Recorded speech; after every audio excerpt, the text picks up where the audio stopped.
magandang araw po muli mga kaibigan, mga kababayan. Welcome po muli dito sa Huntahan TV ng Bayan.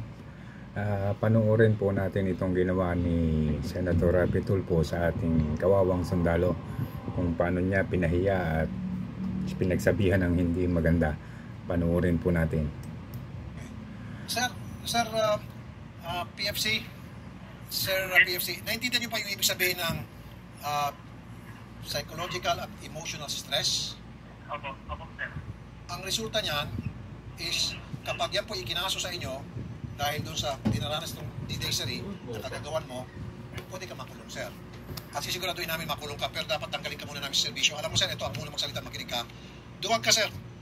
Nakakatakot ka, baka pagdating sa enkwentro, iwan mo yung mga kasama mo. Halimbawa, may pakpakan na, nakakita ka ng kalaban, baka tumakbo ka, karipas ng takbo, iwan mo yung pulse mo, takbo ka. Kawawa na may mga kasama mo, iwan mo, dahil tuwag ka. Siguro, habang nagbabarilan, tatakbo ka. Sabay siguro, sigaw mo, Mama, nandito ng kalaban, tulong, mama. Hindi nga. O dilig ka, nakatalokpong ka, nagdadasal, tapos tinatawag mo mama mo. May ginagawa ko lang biro yan, pero hindi ka bagay maging sundalo siya, nakakatakot ka. Ito naman po yung portion na kung saan nagpasalamat si BP Sara sa mga sundalong nagbuwis ng buhay alang-alang sa bayan.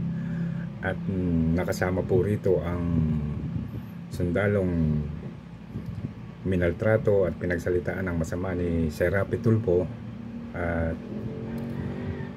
sumakabilang buhay sa isang bakbakan. Ituloy po natin.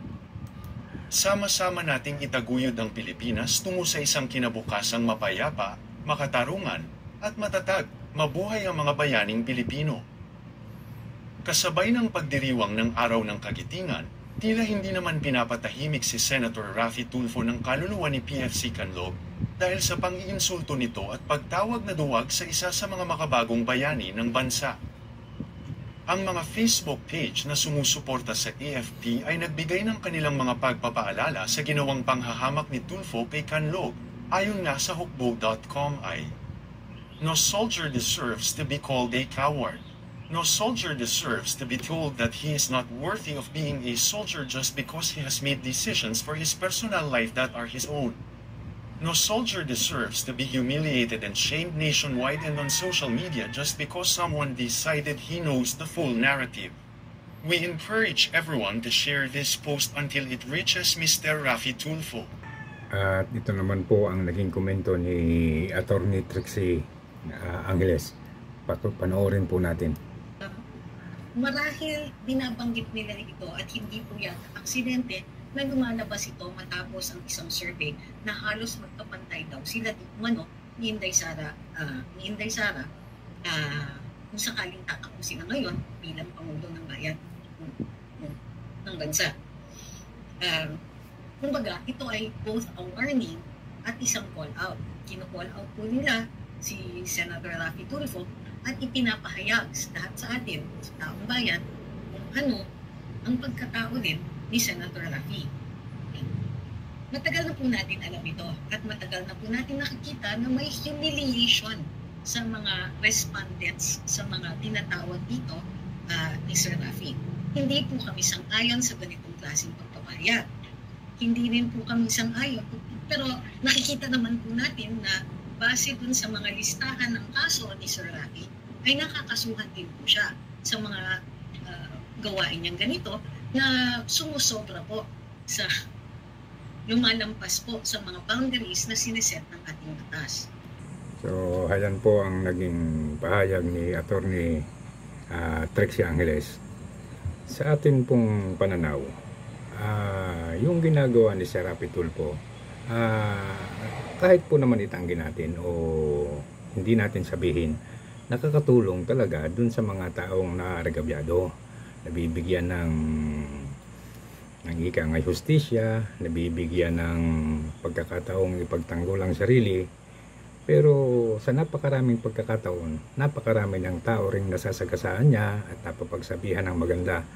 Kasi tuwi tayong makakapanood ng kanyang programa at meron siyang iniimbestigahan, halos laging masasakit na salita ang kanyang sinasabi. Nandyan yung hahambalusin sa mukha, sasapatusin, ingungut-ngud, walang kwentang tao. Ayan po yung mga karaniwang lumalabas sa bibig ni ni Rapi Tulfo. Dito ngayon sa kaso nitong sundalo, ang pagkakaintindi ko po, kahit sino sa Pilipinas o sino sa mundo, walang karapatang pilitin ng isang tao na umaayaw na gawin ang isang bagay. Ang tangi pong magdedesisyon ng kagustuhan ay ang kanyang sarili. At hindi po obligasyon ng sino man na puwersahin o pilitin ang tao na umaayaw sa isang bagay. Ang naging reaction kasi ni Rapi Tulfo, pinipilit niya na panagutan ng sundalo yung taong nabuntis niya daw at kailangang pakasalan. Tama naman po yan. Kailangan niyang panagutan kung talagang nabuntis.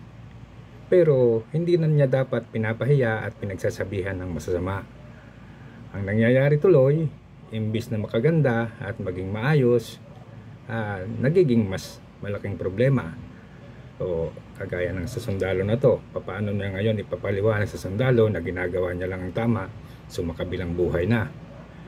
Ang tingin ko kasi itong si Senator Rapi Tulfo, medyo lumaki talaga ang ulo at nagkaroon ng yabang. Kumbaga parang wala na siyang tinitingnan kundi ang sarili niya. Sana kung talagang ang intensyon niya ay magserbisyo sa bayan, sana lang tingnan niya rin ang kalagayan ng mga taong kausap niya, ang pagkakataon ng gusto niyang makausap, at ang sitwasyon at kalagayan ng sino man na gusto niyang imbestigahan. Ito lamang po ang aking masasabi.